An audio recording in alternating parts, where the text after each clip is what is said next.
Festival के day पे ही मिलता है सेशन। तो आज भी एक ऐसा इत्तेफाक बना कि आज रामनवमी है और आज मुझे सेशन मिला है। तो मैं सबसे पहले ऊपर वाले का बहुत बहुत शुक्रिया अदा करती हूँ कि ऊपर वाले ने मुझे सांस दी है, जीवन दिया है। हम सबको सांस दी है, जीवन दिया है। इससे ज्यादा बड़ा उपहार और कुछ भी नहीं हो सकता है। सबसे बड़ी नेमत हम लोगों के लिए ये है कि हम जब रात को सोते हैं तो सुबह उठेंगे या नहीं उठेंगे, इसकी ये कोई भविष्यवाणी कोई नहीं कर सकता है, और कोई भी चिकित्सा या कोई भी पद्धति इसके लिए स्टैंप मोहर नहीं दे सकती है कि हाँ आप कल सुबह उठ पाएंगे। तो ये सिर्फ ऊपर वाले की मेहर होती है कि हम सुबह उठ पाते हैं। तो सबसे पहले ऊपर वाले का बहुत बहुत शुक्रिया अदा करती हूँ मैं। और मेरे साथ यहाँ जितने लोग जुड़े जुड़े हुए हैं, 391 पीपल, आप सब बहुत अच्छे लोग हैं, बहुत दिल से अच्छे लोग, खूबसूरत लोग, दिल से खूबसूरत लोग, चेहरे से खूबसूरत लोग, हंस मिजाज खुश मिजाज, और हम सब टियानसियन हैं। सबसे बड़ी बात यह है कि हम सब एक बंधन में बंधे हुए हैं, जिस बंधन का नाम है टियंस। और इस बंधन से प्यारा कोई बंधन नहीं है। दुनिया के किसी भी कोने में चले जाइए आप, जब आपको कोई कहीं पर भी एक टियंसियन दिखता है, इधर उसका टी शर्ट पहना हुआ दिखे या उसका कोई बैच दिखे आपको, तो अंदर से जैसे विदेश में जाते हैं तो अपने कंट्री के लोग को देख के खुशी होती है, वैसे किसी भी जगह जाते हैं तो किसी टियंसियंस को देख के वैसे ही खुशी होती है कि अरे आप भी टियंस करने वाले हो, मैं भी टियंस परिवार से हूँ। तो ये एक बहुत बड़ा हमारा एक बंधन है। हम लोग भले अलग अलग ग्रुपों से हैं, अलग अलग टीमों से हैं, अलग अलग मेंटर्स के अंदर हम लोग पल बढ़ रहे हैं, लेकिन हमारे जो सबसे मेन गुरु हैं मिस्टर ली जिनयान, उन्होंने ही हम सबके सर पर एक छतरी दे रखी है, एक छाता दे रखा है, जिसके तले हम सब लोग बढ़ रहे हैं। तो सबसे पहले ली जिनयान सर का भी बहुत बहुत आभार कि हम भारतीयों के ऊपर इतना ज्यादा उन्होंने अभी नजर रखा हुआ है। इंडिया में टीएंस बिजनेस अभी बूमिंग पर है, और अभी इंडिया में टीएंस की शुरुआत एक तरह से समझ लीजिए कि बीज अभी मिट्टी में पड़ा है, अभी तो उसमें से अंकुर भी नहीं फूटा है, पेड़ बनने की तो बात ही छोड़िए। अभी जितने भी लीडर्स आप देख रहे हैं या जो टीएंस का आप थोड़ा बहुत देख रहे हैं, ये सिर्फ अभी आगाज है, अभी तो बहुत अंजाम बाकी है, आगे बहुत कुछ होना बाकी है। तो हम सब लोग इस चीज को, इस मुहिम को बढ़ा रहे हैं, चाहे छोटा हो या बड़ा, हर किसी का कहीं ना कहीं योगदान है इस बिजनेस को नमस्ते बढ़ाने के मेरे। लिए। और हर किसी के पास ये दावा है कि यस, टियांस मेरा है और मैं टियांस का हूं, मैं टियांस की हूं। कोई ये नहीं कह सकता है कि मैं टियांस मेरा है या सिर्फ ये मेरे लिए है, ऐसा नहीं है। जितना टियांस एक डायरेक्टर का है, उतना टियांस एक 3 स्टार लीडर का भी है, उतना ही टियांस एक 4 स्टार लीडर का भी है, उतना हर किसी का है। तो हम सब के लिए है ये टियांस। सबसे पहले मैं आप लोगों को एक चीज बता दूं, आज आज के साथ मेरे साथ कुछ ना कुछ कभी कभी हादसा हो जाता है। तो मेरे पीछे के ये जो बैकग्राउंड आप देख रहे हैं, ये ऑल बैकग्राउंड ये देख रहे हैं, ये एक्चुअली मेरे घर का बैकग्राउंड नहीं है। मेरा इन्वर्टर में कुछ प्रॉब्लम हो गया था, और आज मेरे मीटिंग से कुछ देर पहले पावर कट हो गया, लाइट नहीं थी। और मुझे तो टेंशन हो रही थी कि मैं मीटिंग कहाँ लूँ। तो ये मेरी बड़ी सिस्टर है, उनका पार्लर है, मैंने उसको फोन करके बोला कि मैं मीटिंग लेना चाहती हूँ। तो आज उसने अपना पार्लर ऑफ रखा है, क्योंकि रामनवमी के कारण सब कुछ बंद है आज। तो उसके पार्लर में बैठ के मैं ये सेशन ले रही हूँ। वो मेरी दीदी का भी बहुत बहुत शुक्रिया कि उसने मुझे अलाउ किया अपने पार्लर में बैठकर सेशन लेने का। मैं एकदम इत्मीनान से आराम से बैठी हुई हूँ, कोई है नहीं यहाँ पे, और अपना सेशन ले रही हूँ। तो मुझे इस बात पे मुझे एक चीज ख्याल में आया कि लोग कहते हैं कि जहां चाह होती है वहीं राह होती है। आज मेरा सेशन था, लाइट ऑफ थी, इन्वर्टर काम नहीं कर रहा था, तो मुझे एक बंद कहीं ना कहीं तो मन में हुआ कि यार मैं करूंगी कैसे। फिर यार करूंगी कैसे, मतलब करना तो है। ऐसा तो है नहीं कि ये पहली बार हुआ है मेरे साथ पहले भी हो चुका है ऐसा। तो कुछ ना कुछ तो उपाय मैं निकाल ही लेती हूँ, और आज भी उपाय निकाल लिया है।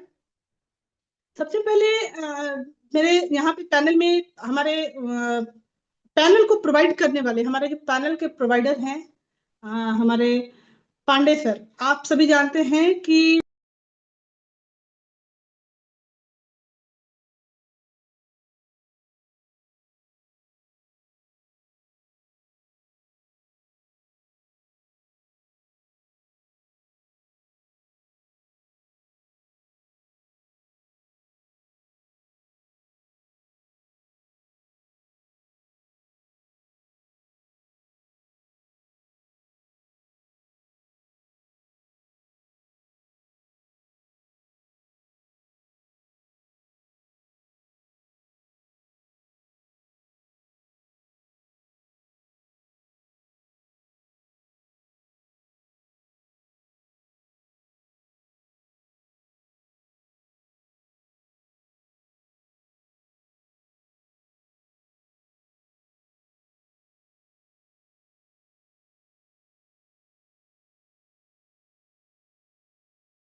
आ रही है मैम, क्लियर है। आवाज क्लियर है, लाउड एंड क्लियर है।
बस आ रही मैम, क्लियर वॉइस।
कहीं ना कहीं फील करती है, होती है, तो इसको साइड रखना पड़ता है। क्योंकि आज आपका नहीं है, कल आपका फिर से होगा। ऐसा है नहीं कि टियांस में एक ही प्रोग्राम होता है। जिन लोगों ने भी टियांस ज्वाइन किया है मेरे साथ या मेरे बाद, उन लोगों ने अभी तक टियांस में इतने सारे प्रोग्राम्स देख लिए हैं। कलकत्ता में बड़ा प्रोग्राम देखा। सिवान जो हमारे बीबी सर हैं, वो सिवान में हमेशा प्रोग्राम करवाते रहते हैं। पटना में विद्यापति भवन में प्रोग्राम हो चुका है 2 बार। अभी ये बापू सभागार में बहुत बड़ा प्रोग्राम हो रहा है 7,000 लोगों का। तो ऐसे प्रोग्राम्स होते रहते हैं। जरूरी नहीं है कि इस बार अगर आपकी अचीवमेंट नहीं है तो आप पतली गली पकड़ के घर में कंबल तान के सो रहे हो कि मैं मुझे नहीं जाना है। ये गलत है। अगर एक बार आप दूसरे के अचीवमेंट में शामिल होते हैं ना, तो आप अपने अचीवमेंट के टाइम में उनको इनवाइट करते हो तो उनको लगता है अरे मैम तो मेरे टाइम में आई थी तो मुझे भी जाना चाहिए। होता है, ये बिल्कुल होना चाहिए। और मैं अभी भी, जितने भी मेरे साथ पैनल में लोग जुड़े हुए हैं आज, 481 पीपल हैं। अगर आप लोगों में से किसी का भी दिल 19-20 हो रहा है कि जाऊं नहीं जाऊं, मेरा तो कुछ नहीं है, मेरे जाने आने में टिकट लग जाएंगे, ये सब अगर सोच रहे हैं तो इसको थोड़ा सा साइड रखिए। बिजनेस ये लॉन्ग टर्म का बिजनेस है। ऐसा नहीं है कि इस बिजनेस में उतार चढ़ाव नहीं आता है या इस बिजनेस में उदासी नहीं आती है। मैं हाइपोथेटिकल बात नहीं करती हूँ, झूठा दिलासा देने वाली बातें नहीं करती हूँ। फैक्ट बात करती हूँ कि उदासी इस बिजनेस में आती है लोगों के अंदर जब बिजनेस डाउन जाता है तो। लेकिन आप अपनी उदासी का रोना रोएंगे तो बिजनेस बढ़ेगा नहीं, आपको उससे ऊपर उठ के आना पड़ता है। कोई बच्चा अगर मैट्रिक का एग्जाम एक बार देता है, फेल कर जाता है, तो क्या वो फिर पढ़ाई छोड़ देता है? पढ़ाई करता है ना वो, फिर से एग्जाम देता है, फिर से तैयारी करता है, फिर से एग्जाम देता है। उसी तरीके से ये लाइफ का पार्ट है। अगर आप टियंस को समझते हैं, सिर्फ मुंह से बोलने से टियंस टियंस नहीं होता। अगर टियंस आपके खून में बसा हुआ है, कहीं भी बैठते हैं आप तो टियंस के अलावा कोई बात आपके दिमाग में नहीं आती है। कोई टॉपिक हो कहीं से भी घूम के आपका टियंस अगर आता है, इतने टियंसियन हैं आप, तब तो आपको एनी हाउ आप दिल्ली, लंदन, किसी कोने में रहे, आपको इस प्रोग्राम में शामिल होना चाहिए। ये मेरे तरफ से एडवाइस बोलिए या फिर राय बोलिए, या एज अ दोस्त, एज अ फ्रेंड, आप सभी को एक राय हुआ दे सकती हूँ मैं। मानना ना मानना तो आपके ऊपर है। हम सब यहाँ पे एडल्ट हैं, अपने अपने स्वतंत्र विचारों वाले हैं। जिसको जो मन कर सकता है कर सकते हैं, बट बिजनेस बहुत मुश्किल से खड़ा होता है दोस्तों। और इस खड़े हुए बिजनेस में अगर आप मिट्टी डाल देंगे, पानी डाल देंगे, तो फिर से उसको, अगर एक भी पौधा उसमें से एक भी अंकुर आपका जिंदा है, एक भी टीम मेंबर रिटेल डाल रहा है, तो समझिए कि आपका वो अंकुर जिंदा है। और आप गायब हो गए तो आपका वो अंकुर भी बंद हो जाएगा, डाउन हो जाएगा। तो प्रोग्राम को, ये जो हमारा प्रोग्राम है पटना वाला, इसको हम सबको सफल बनाना है। और कोशिश कीजिए कि प्रोग्राम हॉल में जितने टिकट्स हैं उसके अलावे भी लोगों को खड़े होकर प्रोग्राम देखने की नौबत आए आए ऐसा होना चाहिए। हम लोग दूसरे कंपनीज के प्रोग्राम्स को देखते हैं तो पूरा हॉल गैलरी भरा हुआ रहता है, तो हमें लगता है यार इनके प्रोग्राम में इतने लोग पहुंच गए। हम जानते हैं कि टियंस का बिजनेस सबसे बेस्ट है, टियंस के प्रोडक्ट सबसे बेस्ट हैं, टियंस का कॉम्पनसेशन प्लान सबसे बेस्ट है। फिर हम टियंस के प्रोग्राम में सबसे बेस्ट लोगों को क्यों नहीं पहुंचा पा रहे हैं? अगर नहीं पहुंचा पाते हैं तो ये हमारी नाकामयाबी है। हॉल अगर खाली रह जाता है, गैलरी खाली रह जाती है, तो हमारी नाकामयाबी है। और एक बात बाहर वाले लोगों को नहीं पता है, हम सब जो टियंसियन है हम लोग जानते हैं। आप एक पिक्चर देखने के लिए जाते हैं, एक पिक्चर का टिकट आप silver, gold, silver, platinum picture का टिकट होता है, रॉयल होता है। हर टिकट लेवल पे देखिएगा 150 रुपया कहीं भी नहीं है टिकट। चलिए मिनिमम कहीं बी टाउन शहर की बात कर रही हूँ, छोटे शहरों की बात कर रही हूँ, वहां 150 रुपया भी अगर टिकट का होगा, तो यहाँ पे 150 रुपये का एक बापू सभागार के एक प्रोग्राम में टिकट का दाम 150 है, उसमें आपको खिलाया भी जा रहा है। आप खुद समझ के देखिए। आप घर से बाहर निकलते हैं, भूख लगती है, कहीं पे आप जाते हैं खाने के लिए, किसी भी होटल में बैठते हैं, दो लोग बैठ के अगर खाते हैं या एक लोग भी खाते हैं, मिनिमम से मिनिमम 100 रुपया तो आपका बिल बनता है। अगर पेट काट के खाया, तो मन खुल के खाया, तब तो खैर छोड़िए, वो तो आपके ऊपर डिपेंड करता है। बट 150 रुपये के टिकट में आप उसमें एंट्री भी कर रहे हैं, उसमें खा भी रहे हैं। मैंने ये खाने की बात इसलिए की क्योंकि मेरा एक फ्रेंड है पटना में, मैंने उसको प्रोग्राम में इनवाइट किया, जबकि वो नेटवर्कर है, ऑलरेडी वो एक नेटवर्कर है। पहले नेटवर्क करता था, अभी वो बैंक में जॉब करता है, उसकी पोस्टिंग यूपी में है। तो अभी इत्तेफाक ऐसा होगा कि वो प्रोग्राम के टाइम में पटना में रहेगा, तो मैंने उसको बोला कि आओ हमारे प्रोग्राम में। तो उसने मेरे को पूछा कि प्रोग्राम में कुछ खाने पीने का इंतजाम है नहीं, है या नहीं। तो मैंने उसको एक ही लाइन में जवाब दिया कि आपसे इस तरह का मतलब सवाल की उम्मीद मैं नहीं करती हूँ, क्योंकि आप खुद एक बहुत बड़े नेटवर्कर रह चुके हैं। ट्रक भर भर के आप लोगों को लेके आते थे, और आप अगर ये बोल रहे हैं खाने पीने की, तो खाने का इंतजाम है, बिल्कुल है। मैंने टिकट पे उसको सर्कल 150 रुपये पे लंच वाला जो एरिया था उसको भी मैंने सर्कल करके उसको भेजा। मैंने बोला आओ, तुमको मैं खिलाती हूँ, आ जाओ प्रोग्राम में। तो बहुत सारे लोग आपको ऐसे भी मिलेंगे जो उस टिकट पे ये जोड़ेंगे कि अरे यार खाना मिलेगा कि नहीं। तो बहुत, मैं तो पांडे सर का जितना यहाँ पे जितना भी उनके उनके बारे में बोलूं उतना कम है। और इतने टिकट में खाने के साथ पटना जैसे शहर में प्रोग्राम करवाना बहुत बहुत बड़ी बात है। आप अपने घर में छोटा मोटा बर्थडे प्रोग्राम करते हैं, दो गेट टुगेदर करते हैं, किटी पार्टी करते हैं, तो उसमें आपको समझ में आता है कि खर्च होता है। तो इतने बड़े प्रोग्राम को ऑर्गेनाइज करवाने में खर्च होता है। तो ये बहुत बड़ी बात है, लोगों को जरूर पहुंचाइए, जरूर से जरूर पहुंचाइए। और ये जितने भी 505 लोग हैं, आपके लोग घटने नहीं चाहिए, इसके डबल ट्रिपल लोग पहुंचने चाहिए प्रोग्राम में। और आज का टॉपिक, कल, आप सभी को पता है कल क्या है? आप लोगों में से किसी को अगर पता हो तो हैंड रेस कीजिएगा, कल क्या है? चलिए मैं खुद ही बता देती हूँ, कल है वर्ल्ड हेल्थ डे, विश्व स्वास्थ्य दिवस है कल। और महिलाओं के स्वास्थ्य के ऊपर बहुत बातें होती हैं, पर मुझे लगा कि इस बार महिलाओं के स्वास्थ्य की बातें तो बहुत सारे पैनल पे होती है, बहुत सारे प्रोडक्ट्स पे होती है, बहुत सारी चीजों पे होती है, बट हमारे पुरुष जो है, मित्र जो है, उनके हेल्थ के बारे में बातें थोड़ी कम होती है। दिमाग में कॉन्सेप्ट में आता है पुरुष की बीमारी मतलब डायबिटीज, पुरुष की बीमारी मतलब बीपी, पुरुष की बीमारी मतलब हार्ट की समस्या। ये एक तरह का हमारा एक बन गया है, कॉन्सेप्शन बन गया है कि पुरुष मतलब उनको बीपी होगा, हार्ट होगा या शुगर होगा। बट दोस्तों, जिस तरह से महिलाओं की हेल्थ, महिलाओं की गायनिक हेल्थ एक बहुत बड़ा मायने रखती है, वैसे पुरुषों का भी एक, जिस तरह महिलाओं का गायनिक हेल्थ होता है उस तरह पुरुषों का भी पौरुष होता है, पौरुष।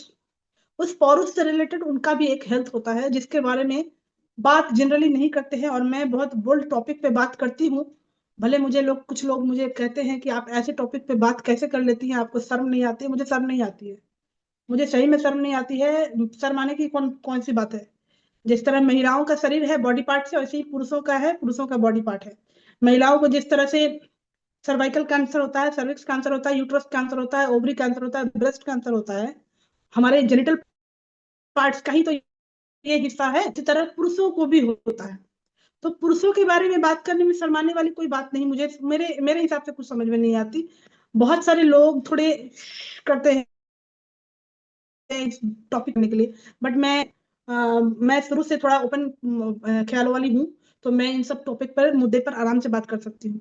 अब आप लोगों में से बहुत सारे लोग समझ गए होंगे कि मैं किस बारे में बात कर रही हूँ। चलिए, मेरी आवाज क्लियर है क्या? मुझे एक बार बता दीजिएगा, मेरी आवाज सुनने को आ रही है? Yes ma'am, ma'am continue. आपकी वॉइस क्लियर यस है। मैम, क्लियर है, आपकी आवाज क्लियर है आपकी मैम, वॉइस क्लियर है। क्लियर है। Thank you. तो पुरुषों की हेल्थ के बारे में बात करने के मामले में देखिए, एक्चुअली जब महिलाओं का शरीर के बारे में मतलब सोची जाती है या बात की जाती है, तो महिलाओं के पास बॉडी पार्ट में दो जेनिटल पार्ट्स होते हैं। एक अपर पार्ट में महिलाओं का ब्रेस्ट हो गया, और लोअर पार्ट में महिलाओं का वजाइना हो गया। उससे रिलेटेड जो प्रॉब्लम्स होती हैं, लोग उसके बारे में बात करते हैं। बट पुरुषों के बारे में जब मैं कैंसर पे अभी नहीं जाऊंगी, प्रवीण सर ने प्रोस्टेट कैंसर लिखा है, बात सही है, लेकिन प्रोस्टेट होता क्या है? सबसे पहले तो लोगों को यही नहीं पता है, तो आज मैं आप लोगों को यही बताऊंगी कि प्रोस्टेट होता क्या है। देखिए, जैसे पुरुषों के शरीर में, पुरुषों का जो एरिया, जिस अंग से उनका यूरिन पास होता है, या जो ऑर्गन उनका सेक्सुअल पार्ट के लिए रिस्पॉन्सिबल होता है, उसको इंग्लिश में पेनिस बोलते हैं, आप जानते हैं। और उसके उसके नीचे जो दो गोले जैसे होते हैं, उनको लोग सोचते हैं, जनरली लोग उसको सोचते हैं prostate, but that is not the prostate. Prostate वो नहीं है। अभी जिनको भी इसके बारे में कॉन्सेप्ट नहीं है, थोड़ा काम करके ध्यान से सुन लीजिए, प्रोस्टेट उसको नहीं कहते हैं। जैसे महिलाओं के शरीर में ब्लैडर होता है, पेशाब की थैली, जिसमें पेशाब, जो किडनी हमारा पानी जो छानता है, टिप टिप टिप छान के उस थैली के अंदर जमता है, जब ब्लैडर पूरा फुल हो जाता है, तो ब्लैडर प्रेशर देता है बाहर निकलने के लिए। और हम महिलाएं भी पेशाब करने जाती हैं, पुरुष भी जाते हैं, उनको भी जब ब्लैडर फुल हो जाता है, उनको जब प्रेशर आता है, वो भी जाते हैं पेशाब करने के लिए। तो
मैंने सेव करके रखा। ये हमारा पुरुषों का जनरल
मेरा कनेक्शन थोड़ा सा हो गया था, मेरा कनेक्शन आउट हो गया।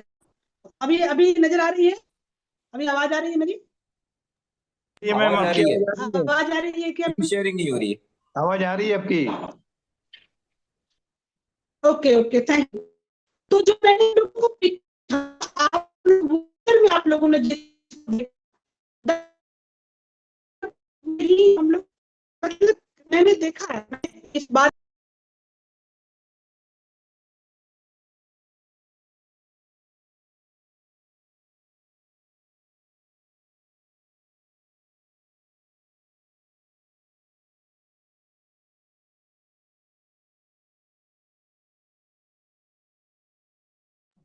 आपकी आवाज कट कट के आ रही है मैम, कट कट के आ रही है आपकी आवाज, क्लियर नहीं है। नेटवर्क में आना पड़ेगा आपको।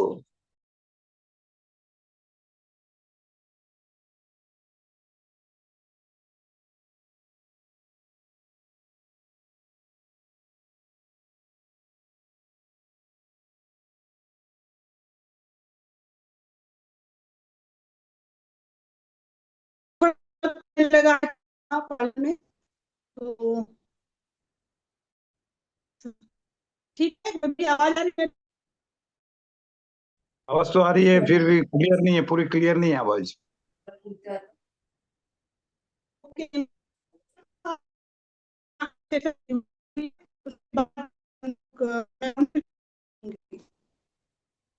तो जो ये प्रोसेस के बारे में बात करते हैं लोग, तो लोगों को लगता है कि ये बहुत एक शर्म वाला मैटर है। लोग क्या समझेंगे, लोग क्या सोचेंगे? ऐसी कोई बात नहीं। आप हार्ट में जब चेकअप करते हैं, किसी के प्रोस्टेट के पॉइंट पर होता है, तो आप उस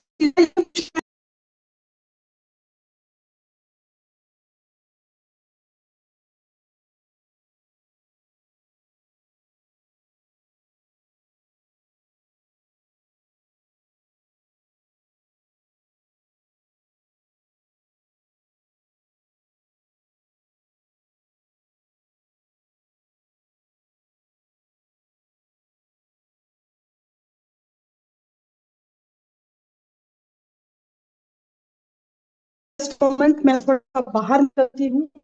आई थिंक मुझे लग रहा है अंदर नेटवर्क इशू के कारण आवाज कट रही है। तो मैं 2 मिनट मुझे दीजिएगा आप लोग। अब मैं चली इस बिल्डिंग छत के ऊपर। आप लोग थोड़ी देर मेरे साथ ऐसे ही मीटिंग लीजिए, ठीक है? मैं बात करती रहूंगी आप लोगों के साथ, और मीटिंग भी कंप्लीट करूंगी। Don't worry. हाँ, ओके। तो ये जो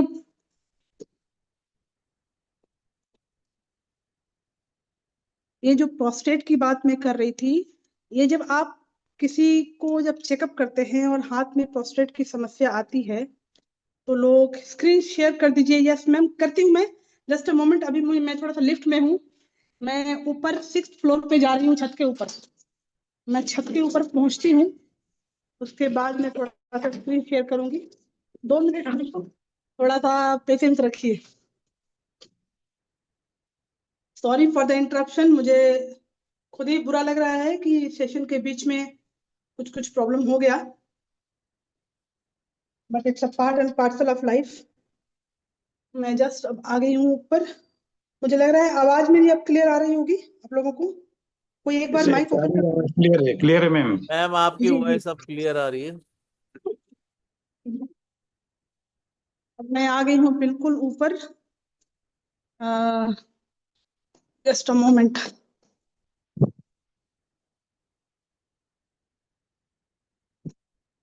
यस, अब मैं बिल्कुल खुले छत पर आ गई हूँ अपना मोबाइल लेके। तो मैं कैमरा ऑन करूंगी तो मेरा तो कुछ दिखेगा नहीं, मैं भूतनी दिखूंगी क्योंकि मेरा चेहरा दिखेगा नहीं।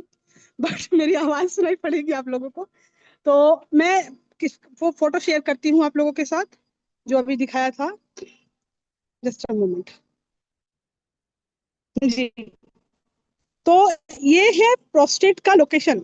प्रोस्टेट की समस्या होती है तो प्रॉब्लम क्या क्या होता है आप समझ लीजिए। प्रोस्टेट किसी का सबसे पहला पुरुषों में प्रोस्टेट जो होता है ना वो उसकी समस्या जो ये बढ़ जाता है, तो बढ़ने का मतलब हमेशा कैंसर नहीं होता। प्रोस्टेट में जनरली बेनाइन होता है, कैंसरस नहीं होता है, लेकिन कैंसरस हो भी जाता है। दोनों बातें हैं। अब कब होता है कैसे होता है वो समझते हैं हम लोग। कुछ लक्षण हैं जिन लक्षणों के आधार पर प्रोस्टेट की समस्या को पकड़ा जाता है कि क्या हो सकता है। तो जैसे जनरली 50 साल के बाद ये एक नेचुरल प्रोसेस है, हर पुरुष के अंदर होता है ये चीज। 50 साल के बाद हमारा जो शरीर है, हार्मोनल प्रॉब्लम्स हो या शरीर का जो गठन हो, वो धीरे धीरे चेंज होता है। तो जो प्रोस्टेट है वो अपना साइज धीरे धीरे बढ़ने लगता है आफ्टर 50। ये कोई भी मर्द नहीं बोल सकता है कि नहीं मेरा प्रोस्टेट नहीं बढ़ता। बढ़ेगा ही बढ़ेगा। किसी का 50 में बढ़े, किसी का 45 में बढ़े, किसी का 60 में बढ़े, किसी का 75 में बढ़े, लेकिन प्रोस्टेट अपना साइज धीरे धीरे धीरे धीरे और जैसे सेक्सुअल एक्टिविटीज धीरे धीरे कम होने लगती है, मतलब जिस तरह महिलाओं को मेनोपॉज होता है तो उनकी सेक्सुअल एक्टिविटी धीरे धीरे कम हो जाती है, वैसे ही पुरुषों का भी एक एज के बाद धीरे धीरे जो स्टेमिना होता है पहले जैसा नहीं होता है। धीरे धीरे वर्क प्रेशर बोलिए, घरेलू समस्याएं बोलिए, बहुत सारी चीजें हैं जिसके कारण पुरुष का भी सेक्स की इच्छा घट जाती है धीरे धीरे। जब घटने लगती है, धीरे धीरे नहीं होता है, उसके बाद ये प्रोस्टेट वाली समस्या बढ़ने लगती है। धीरे धीरे लोगों को ये समस्याएं सामने आती है। एज बढ़ने के बाद अगर किसी को डायबिटीज है तब तो उसको 199% उसको पेशाब की समस्या होगी, प्रॉब्लम। उसको रात के टाइम में बहुत ज्यादा यूरिनेट करना पड़ता होगा। जनरली ऐसे पेशेंट्स को बोला जाता है कि आप रात को पानी कम पीजिए ताकि आपको उठना ना पड़े, क्योंकि उनकी नींद भी डिस्टर्ब होती है। अगर वो बार बार उठेंगे तो उनकी नींद भी डिस्टर्ब होगी। तो ये हो गया प्रोस्टेट की समस्या। अब प्रोस्टेट की समस्या जब विकराल रूप कब लेती है? विकराल रूप तब लेती है जब पेशाब में खून आने लगे। कुछ लोगों का आप देखते होंगे, कुछ पेशेंट्स का आप वो करते होंगे कि उनको पेशाब में खून आता होगा। जिसको पेशाब में खून आने लगे तो समझिए कि उनको स्क्रीनिंग की जरूरत है। अब यहाँ से कैंसर होने की संभावना हो सकती है। कुछ लोग ऐसे होते हैं जिनको जैसे मान लीजिए सेक्सुअल प्रॉब्लम हुआ या हार्मोनल प्रॉब्लम्स हुआ, तो उसमें कुछ लोगों में धीरे धीरे लक्षण दिखने लगता है। अब पेशाब अगर बार बार उसमें ब्लड आ रहा है तो आपको इसको हल्के में नहीं लेना है। आपको 199% आपको जाके चेक करवाना चाहिए कि कहीं इसमें कैंसर तो नहीं पनप रहा है। नॉर्मल प्रोस्टेट दो एक्चुअली प्रोस्टेट जो है वो एक ही होता है, लेकिन उसका कंडीशन दो हो जाता है। नॉर्मल प्रोस्टेट तो नॉर्मल है ही, और दूसरा एक बोलते हैं उसका टेस्ट होता है, उसको बोलते हैं बीपीएच। बीपीएच का मतलब होता है बेनाइन प्रोस्टेटिक हाइपरग्लाइसीमिया। ये बोलते हैं, इसको क्या करता है, ये 55 से 60 साल के उम्र के लोगों के बीच में ये होने की संभावना होती है। और प्रोस्टेट हमारे शरीर में क्या करता है ना, जैसे महिलाओं में पीरियड्स के पहले या पीरियड्स के बाद लिक्विड जनरेट होता है, थोड़ा सा उनको भी लुब्रिकेटिंग जनरेट होता है, उस तरह पुरुषों में भी प्रोस्टेट जो हमारा पुरुषों में जो वीर्य होता है या सीमन जो होता है, उसके निर्माण में प्रोस्टेट का और जो टेस्टिकल्स मैंने दिखाया, जो पेनिस के नीचे जो होता है बॉल्स, उन दोनों का रोल होता है। ऐसा नहीं है कि सिर्फ उसमें प्रोस्टेट का ही रोल है, तो दोनों का रोल होता है। जब धीरे धीरे प्रोस्टेट बढ़ जाता है तो पेशाब में तो समस्या होती ही है, सेक्सुअल प्रॉब्लम में भी समस्या हो जाती है। अगर किसी का प्रोस्टेट बढ़ा हुआ है तो उनके यूरिनेशन वाला जो प्रॉब्लम है, उसमें फ्रीक्वेंसी दिन भर में 8 से 10 बार बार बार पेशाब करने के लिए जाने लगेंगे, वो जाएंगे। उसके बाद पेशाब रोकना मुश्किल हो जाता है। बहुत सारे लोगों को, ये डायबिटीज वालों को विशेष करके होता है कि उनका जब उनको पेशाब जब लगता है तो वो कंट्रोल नहीं कर पाते हैं। कभी कभी पैंट का जिप खोलते खोलते तक उनको पेशाब हो जाता है। ये आप लोग रिलेट करते होंगे, अगर आप लोगों के पास कोई पेशेंट होता होगा या फिर आप लोगों में से किसी को डायबिटीज होगा तो इसको आप रिलेट कर सकते हैं।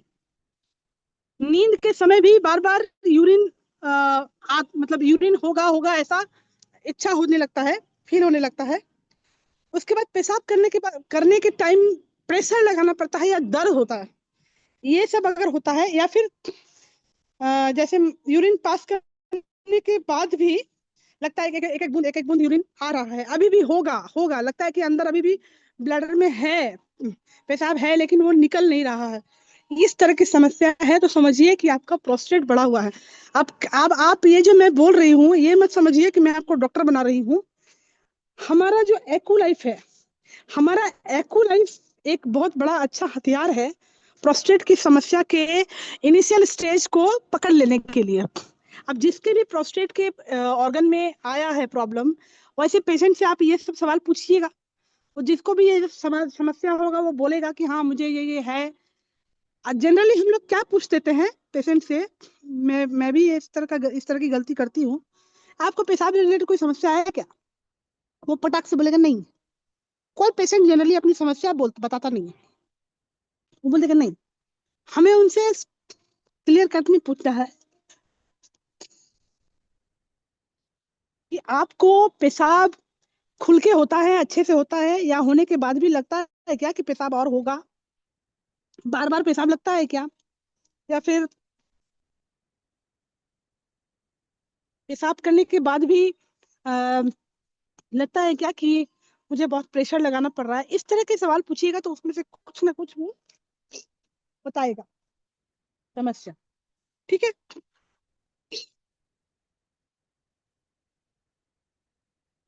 उसके बाद आपको प्रोस्टेट बढ़ने के कारण क्या क्या प्रॉब्लम हो सकता है। ज्यादातर उम्र बढ़ने के साथ साथ प्रोस्टेट होता है। देखिए, आपके पास जितने एजेड पेशेंट आएंगे ना, उम्र दराज वाले पेशेंट आएंगे, उनमें प्रोस्टेट की समस्या ज्यादा मिलेगी। यंग लोगों में नहीं मिलेगी। जनरली 45 एज के नीचे वाले लोगों में प्रोस्टेट की समस्या नहीं होती है। लेकिन अगर 45 के नीचे वाला कोई भी बंदा बहुत ज्यादा शराब वराब पीता है, स्मोकिंग करता है, तब उसको प्रोस्टेट की समस्या हो सकती है। ठीक है। उसके बाद जैसे लड़के जनरली क्रिकेट खेलते हैं बहुत ज्यादा। अब क्रिकेट विकेट खेलने के टाइम में अगर किसी को जेनिटल पार्ट में चोट लग जाए, बॉल लग जाए, उससे भी उनका टेस्टिकल्स में चोट लग जाए, या फिर सेक्स हार्मोन में चेंजेस आने पे, मेल सेक्स हार्मोन में बदलाव आने पे, इन सब कारणों से प्रोस्टेट की समस्या होती है। प्रोस्टेट की समस्या ऐसे एलोपैथी में कैसे पता चलता है? तो यूरिन टेस्ट के थ्रू, ब्लड टेस्ट के थ्रू, डिजिटल रेक्टल टेस्ट होता है उसके थ्रू, और भी बहुत सारे हैं सिस्टम उससे। तो हमारे पास प्रोस्टेट की समस्या को सुलझाने के लिए सबसे आसान एक उपाय है एक्युलाइफ और बीसीएम। प्रोस्टेट जिसका बढ़ गया है उसको बीसीएम पे बिठा के हम लोग थेरेपी कराते हैं। तो उनका जो जैसे लड़कियों का, महिलाओं का जो यूट्रस है वो नीचे उतर जाता है या फिर वो लटक जाता है, तो बीसीएम पे बिठाने से, लगातार बिठा के करवाने से वो धीरे धीरे अपनी जगह पर भी आ जाता है, वो टाइट भी होने लगता है। उसी तरीके से पुरुषों को जब बिठा के करवाया जाता है बीसीएम, तो उनका प्रोस्टेट धीरे धीरे सिकुड़ने लगता है, छोटा भी होने लगता है। लेकिन हाँ, अगर ब्लीडिंग व्लीडिंग आ रही है तो पहले डायग्नोस हो जाना जरूरी है कि कहीं कैंसर तो है नहीं। कैंसर ना हो तब बीसीएम करवाइएगा। अदरवाइज नॉर्मल है कि हाँ मुझे पेशाब होने में दिक्कत होती है, लगता है कि मुझे बार बार यूरिन होगा लेकिन होता नहीं, इस तरह का समस्या अगर है तो आराम से बीसीएम करवाइए बैठा के, और एक्यूलाइफ से प्रोस्टेट के पॉइंट पर थेरेपी दीजिए। ये दोनों तो हो गए हमारा थेरेपी वाला पार्ट। दूसरा, हमारे पास सप्लीमेंट्स बहुत अच्छे हैं प्रोस्टेट की समस्या को दूर करने के लिए। सबसे बेस्ट सप्लीमेंट हमारा प्रोस्टेट की समस्या हो या गायनिक किसी भी तरह की समस्या, महिलाओं की भी, उन समस्याओं पे सबसे बेस्ट काम करता है जिंक। अब जिंक का प्रोस्टेट से क्या लेना देना? बहुत सारे लोग जिनको थोड़ी बहुत, देखिए, मेडिकल साइंस हो या फिर आयुर्वेद हो या दूसरी कोई भी पैथी हो, वहाँ ट्रीटमेंट करते हैं तो थोड़ा जो पढ़ाई किया है आपने वो तो पढ़ाई किया ही है, उसके साथ साथ कुछ दिमाग भी अपना अप्लाई करना पड़ता है। आप लोग देखते होंगे, जानते होंगे, आप लोग सबके यहाँ पे जो भी जहाँ से हैं, जिस भी शहर गांव से हैं आप लोग, वहाँ पे कोई ना कोई ऐसा डॉक्टर, कोई ना कोई ऐसा वैद्य होगा जो हो सकता है बहुत पढ़ा लिखा ना हो लेकिन वो बहुत एक्सपीरियंस्ड होगा। वो पेशेंट की नाड़ी पकड़कर उसके हाथ की नाड़ी से ही बीमारी बता देता होगा, या सिर्फ एक गोली देता होगा खाने के लिए दवा, उससे वो ठीक हो जाता होगा। तो ये क्या है, वो कोई भगवान बाबा जी वो नहीं है, उसको एक्सपीरियंस है। तो ट्रीटमेंट जब भी आप कर रहे हैं किसी भी पेशेंट का या अपने घर के मेंबर का, मैं पेशेंट का तो नहीं बोलूंगी, अपने मान लीजिए अपने जानकार किसी का कर रहे हैं, तो आपका एक्सपीरियंस बहुत काम आता है वहाँ पे। आप धीरे धीरे अपने एक्सपीरियंस को वहाँ पे अप्लाई करते हैं। जिंक क्या करता है, हमारे जिंक का सबसे बेस्ट काम होता है हमारे बॉडी में जो भी हॉर्मोन्स हैं उसको स्टिमुलेट करने का काम करता है। उसको स्टिमुलेट का मतलब, अगर मतलब मोटा हिंदी में समझाएं तो उसको जगाने का काम करता है। बहुत सारे हॉर्मोन्स बॉडी में ऐसे हैं जो निकलते नहीं है, सिक्रेट नहीं होते हैं ठीक से, वो अपनी जगह पे सोया हुआ है, तो उसको जगाने का, उसको मतलब पिन मार मार के उसको उठाने का काम करता है ये जिंक। तो जिंक हर किसी प्रॉब्लम में जब आप देते हैं, विशेष करके गायनिक समस्या में, या किसी तरह का घाव सूजन हो कहीं पे, इवन कैंसर तक हो, इन सब में अगर जब आप कहीं पे गांठ हो, इन सब में जब आप जिंक देते हैं तो वो धीरे धीरे क्या करता है, उससे रिलेटेड जो हॉर्मोन्स है उसको जनरेट करता है, उसको उस्काता है जगने के लिए। और वो जब जागता है तो वो धीरे धीरे, टाइम लगेगा, ऐसा पेशेंट रहता है कोई भी ना, कोई भी क्रिटिकल पेशेंट रहे आपके पास, अगर मान लीजिए कैंसर वैंसर का है, उसको क्लियर कट बोल दो कि साल 2 साल लगेंगे भाई ट्रीटमेंट में, तो मतलब काम दवा का असर आने में, क्योंकि आयुर्वेद जो है वो मेडिकल एलोपैथी की तरह जादू की छड़ी नहीं है कि अभी खाया और उसको तुरंत दबा दिया बीमारी को। वो काम करता है, अपना असर दिखाता है, बॉडी टू बॉडी डिफरेंस है असर करने का रफ्तार। तो हो गया जिंक। दूसरा, प्रोस्टेट में सबसे बेस्ट सप्लीमेंट जो काम करेगा वो है टिपोली। टिपोली बेस्ट एंटीऑक्सीडेंट है, और टिपोली एंटीऑक्सीडेंट होने के कारण क्या करता है, अगर प्रोस्टेट की समस्या कहीं आगे जाके कैंसर में कन्वर्ट होने का चांसेस हो तो वो उसको रोकता है, प्रिवेंट करता है, वो कैंसर होने नहीं देता है।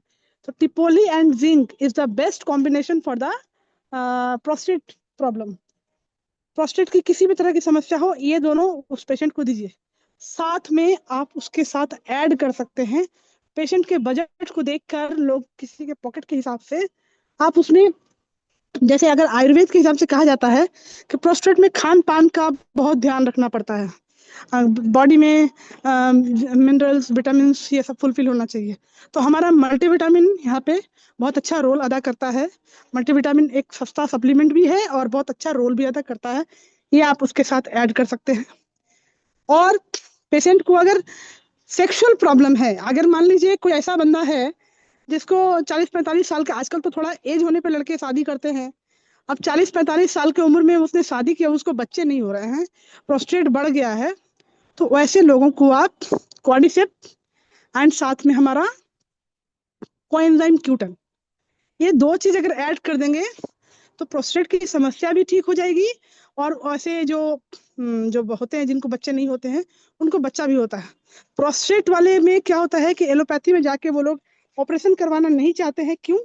क्योंकि ऑपरेशन का सबसे बड़ा साइड इफेक्ट ये होता है कि जनरली वो प्रोस्टेट अगर ऑपरेशन करके छोटा किया जाता है तो नपुंसक हो जाने के चांसेस होते हैं। इसीलिए कोई भी मर्द ये करवाना नहीं चाहता है। इसीलिए आप देखेंगे किसी भी शहर में एकदम आउटर में बाहर में जाके वो बंगाली बाबा, झाड़ फूक बाबा, तो वो टेंट गाड़ गाड़ के जो बैठे रहते हैं, हाँ, जो दवा और इलाज करते हैं, उनके पास इस तरह के समस्या वाले लोग जाते हैं। हमारे पास बहुत अच्छा है, हमारे पास वो इस तरह के पेशेंट आते हैं तो हम उनको 100% रिजल्ट भी देते हैं। लेकिन हाँ, पेशेंट के साथ ये बोलना होता है कि आपको पेशेंस रखने की जरूरत है, थोड़ा टाइम लगेगा लेकिन ठीक जरूर हो जाएगा। तो ये आज पुरुषों के वर्ल्ड हेल्थ डे के अवसर पर मैंने पुरुषों के ऊपर ये तैयारी की थी। और कुछ चीजें हैं मैं आप लोगों के साथ शेयर करूंगी। एक्चुअली मैं ऐसे जगह पे आ गई हूँ, अब यहाँ पे इतना अंधेरा है ना, मैं छत के ऊपर, एक मिनट में थोड़ा सा नीचे भी जाती हूँ। तो मैं एक चीज आप लोगों के साथ ये शेयर करती हूँ। ये देखिए आप लोग, men's health, let's talk about the prostate cancer. Prostate cancer के चांसेस क्या हैं? हर 7 में से एक मैन जो होता है जिसको प्रोस्टेट की समस्या होती है, उसको कैंसर होने की संभावना होती है।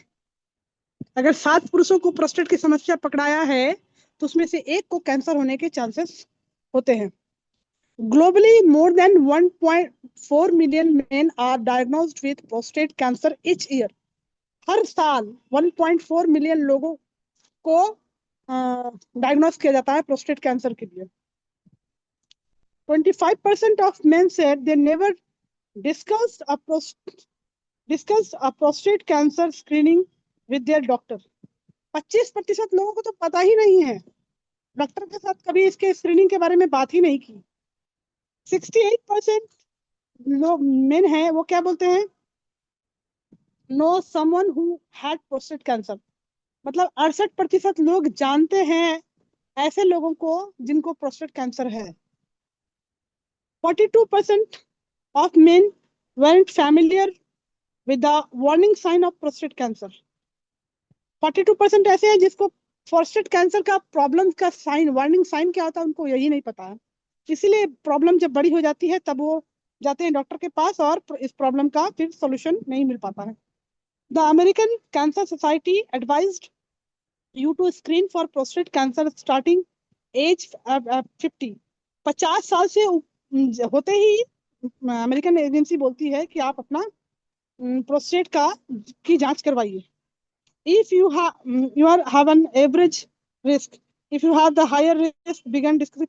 हाँ, एक बात और, जैसे हम लोग इसके बारे में कहते हैं, डायबिटीज के बारे में कहते हैं कि ये इनहेरिट होता है घर में, अगर माँ बाप दादा दादी खानदान में किसी को है तो होने के चांसेस होते हैं। प्रोस्टेट में भी सेम चीज है।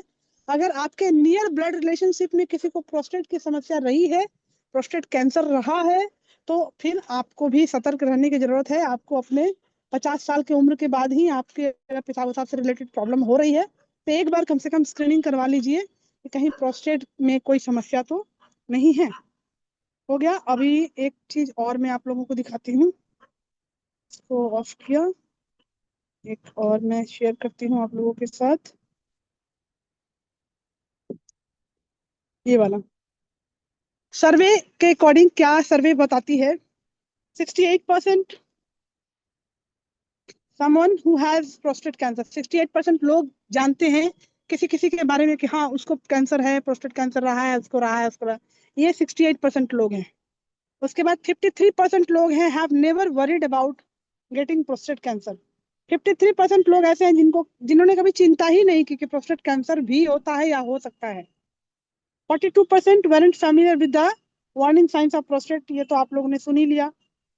45% say the idea of getting a rectal exam makes them feel uncomfortable। अब रेक्टल एग्जाम क्या होता है? प्रोस्टेट की जांच अगर एलोपैथी में जाते हैं ना जांच कराने के लिए, तो उसका 2 तरीका है, या तो MRI होता है, अल्ट्रासाउंड भी होता है।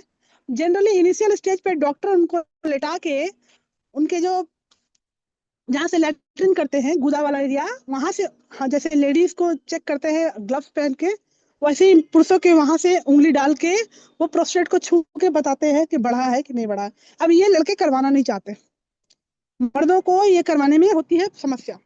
ठीक है, तो ये कुछ समस्याएं हैं। और एक चीज और मैं आप लोगों को मैंने कुछ और निकाला था। ये अब प्रोस्टेट कैंसर क्या है? Prostate and its functions responsible for the production of hormones and semen. Prostate cancer, prostate जो है वो हार्मोन एंड सीमेन दोनों को बनाने में इसका रोल है। रिस्क फैक्टर क्या होता है? Age, older men are the higher risk of being diagnosed with the prostate cancer। बूढ़े लोगों को थोड़ा ज्यादा डर होता है प्रोस्टेट कैंसर होने का। फैमिली हिस्ट्री, अगर परिवार में किसी को है, ब्रदर फादर किसी को रहा है तो है।